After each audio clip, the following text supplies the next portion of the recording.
नमस्कार, मैं हूं रानी रूहल और भारत के बढ़ते कदम के हमारे आज के इस एपिसोड में मैं आप सभी का स्वागत करती हूं। आज इस एपिसोड में हमारे साथ बातचीत के लिए मौजूद हैं skill development minister Shri Rajiv Pratap Rudy ji. Rudy ji, आपका बहुत बहुत स्वागत है।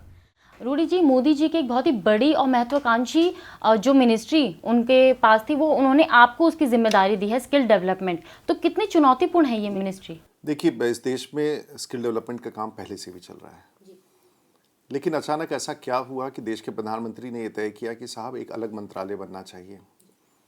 और इस मंत्रालय के गठन सबसे पहले विभाग के रूप में बनाया गया। जब देश के प्रधानमंत्री ने शपथ लिया, पहले से युवा खेलकूद मंत्रालय के साथ जोड़ा गया, और जब अगला विस्तार हुआ, जब उसे मंत्रिमंडल में शामिल किया गया, तो एक नए विभाग के रूप में इसे मंत्रिमंडल का रूप दिया गया। आखिर क्यों देश के प्रधानमंत्री ने ऐसा क्यों निर्णय लिया, और इसके लिए कुछ आंकड़े अगर आपके सामने रखें तो शायद ये स्पष्टता आ जाएगी कि इसकी आवश्यकता क्या है। चीन में लगभग, जहां जिसकी आबादी लगभग 1.25 बिलियन के आसपास, 1.4 बिलियन के आसपास है, 45% ऐसे लोग हैं जो कौशल प्राप्त हैं, यानी कि 100 में से 45 व्यक्ति को कौशल है। इसी प्रकार से अगर आप जापान में देखें, आप इसमें जर्मनी, यूनाइटेड किंगडम में देखें तो लगभग 68%, जापान में देखें तो लगभग 80%, जर्मनी में देखें तो 74%, कोरिया में 96% लोग, यानी कि हर 100 में से 96 व्यक्ति ऐसा है, हो सकता है शिक्षा उसको बड़े स्तर का ना हो, लेकिन उसे कौशल प्राप्त है, और 96% लोगों को कोरिया में कौशल प्राप्त है। भारत आज NSSO का जो 68वां राउंड है, उसमें आज भारत में मात्र 3.5% के आसपास लोगों को कौशल प्राप्त है। अब 125 करोड़ के देश, और जिसमें हम मेक इंडिया की बात करते हैं, डिजिटल इंडिया की बात करते हैं, या निर्माण की बात करते हैं, जिस कम अनुपात में, तो शायद प्रधानमंत्री को लगा कि इसे बड़े मिशन, और इसलिए 15 जुलाई को जो विश्व कौशल दिवस था, उस दिन देश के प्रधानमंत्री ने इसे लॉन्च किया, और पहली बार भारत के इतिहास में कोई देश का प्रधानमंत्री मिशन को हेड कर रहा है। तो मुझे लगता है कि ये इसका पृष्ठभूमि है, जहां आज हम लगभग 50 करोड़ लोगों को प्रशिक्षण देना है, और रोजगार एक ऐसा चीज है जो हमारे सकल घरेलू उत्पाद को बढ़ा सकेगा, तो इसलिए बड़ा जरूरी है। जैसे अभी आपने बात की मेक इन इंडिया की और डिजिटल इंडिया की, तो इन सब जो स्कीम अभी स्टार्ट की गई हैं, इसके लिए स्किल डेवलपमेंट जो है वो कितना ज़्यादा इम्पोर्टेंट है? आप पूरे भारत के GDP को अगर आप देखें तो लगभग 65% लोग सर्विसेज सेक्टर में है। जो GDP है उसमें 65% योगदान सर्विसेज का है, 25% योगदान इंडस्ट्री का है, जिसमें मैन्युफैक्चरिंग लगभग 12.5%, और बाकी कृषि क्षेत्र एवं अन्य सेवाएं में। तो इन सभी क्षेत्रों में, और हमें अगर अर्थव्यवस्था को और मजबूत करना है और अधिक देश को पैसे चाहिए। आज चीन दुनिया भर का इंडस्ट्रियल कैपिटल बन गया है, भारत पीछे छूट गया। इंडस्ट्रियल कैपिटल बनाने के लिए चीन ने बड़ी मात्रा में कौशल का विकास किया।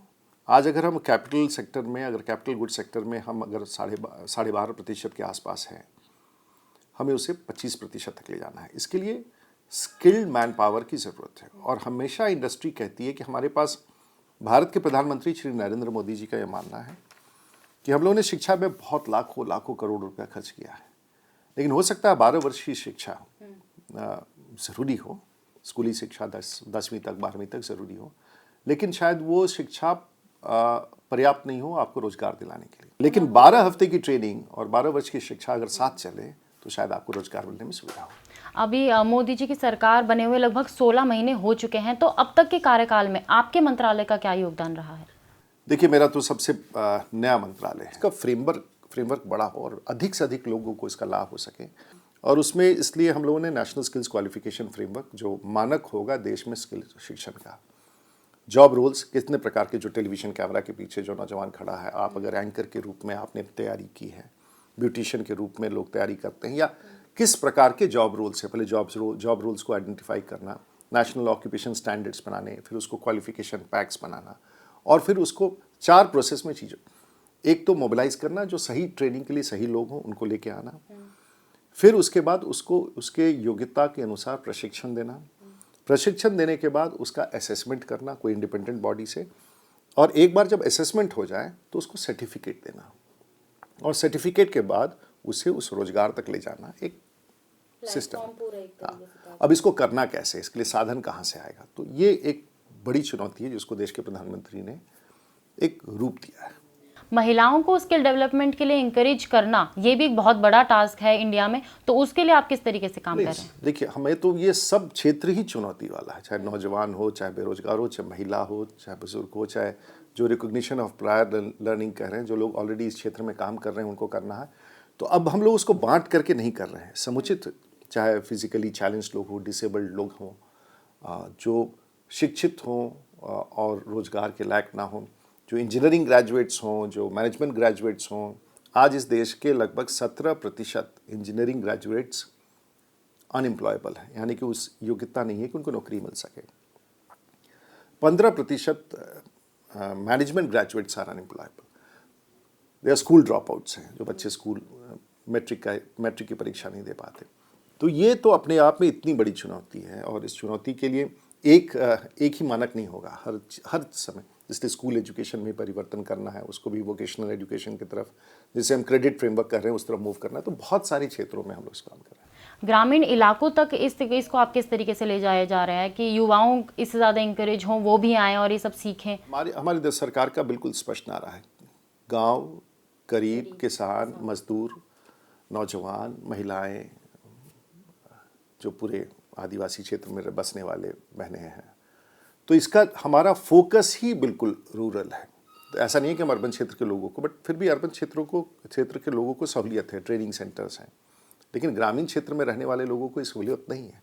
तो हमें पेनिट्रेशन करना है, और राज्य सरकारों की भूमिका, केंद्र सरकार अकेले बैठ के ये सब काम पूरा कर ले, ऐसा संभव नहीं होता है। Stand up India, startup India, अभी 15 अगस्त को मोदी जी ने ये कहा था, तो उसके लिए किस तरीके से काम कर रहे हैं अभी आप? एक तरफ लोगों को एस्पिरेशंस देना और दूसरी तरफ हुनर देना, ताकि उस समाज में उनका इंटीग्रेशन हो सके।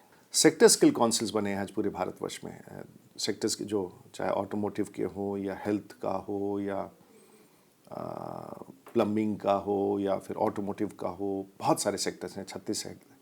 तो ऐसा हो कि सेक्टर स्किल काउंसिल इन नौकरियों को तलाश करें, जिन नौकरियों के लिए किस प्रकार का योगदान चाहिए उसे पहचान करें, और फिर वैसे लोगों को प्रशिक्षण देके स्वरोजगार तक पहुंचाएं। ये हमारा उद्देश्य है। देश के लोगों को देश के प्रधानमंत्री के प्रति एक विश्वास है, और हम लोग उस विश्वास को पूरा करने के माध्यम हैं। और देश का इतिहास जब लिखा जाएगा तो देश के प्रधानमंत्री के नाम के साथ कौशल विकास भी लिखा जाएगा, और मुझे लगता है यही संभावनाओं के बीच में हम अपना अभियान चला रहे हैं। कोई आपके पास आना चाहता है, आपसे अपनी कंप्लेंट शेयर करना चाहते, कैसे कर सकते हैं? कभी भी मेरे ईमेल पर, उसमें rprudy.office@gmail.com, rprudy.appointment अगर कोई मिलना चाहता है @gmail.com, rprudy.presentation अगर कुछ आप लिखित भेजना चाहते हैं @gmail.com। और सामान्य रूप से भारतीय जनता पार्टी के कोई भी एनडीए के लीडर्स हों या मंत्री हों, उपलब्धता सवाल नहीं है। संपर्क करके समय लेना मुझे लगता है आसान है। रूडी जी, आपने अपना कीमती समय में दिया, उसके लिए बहुत बहुत धन्यवाद।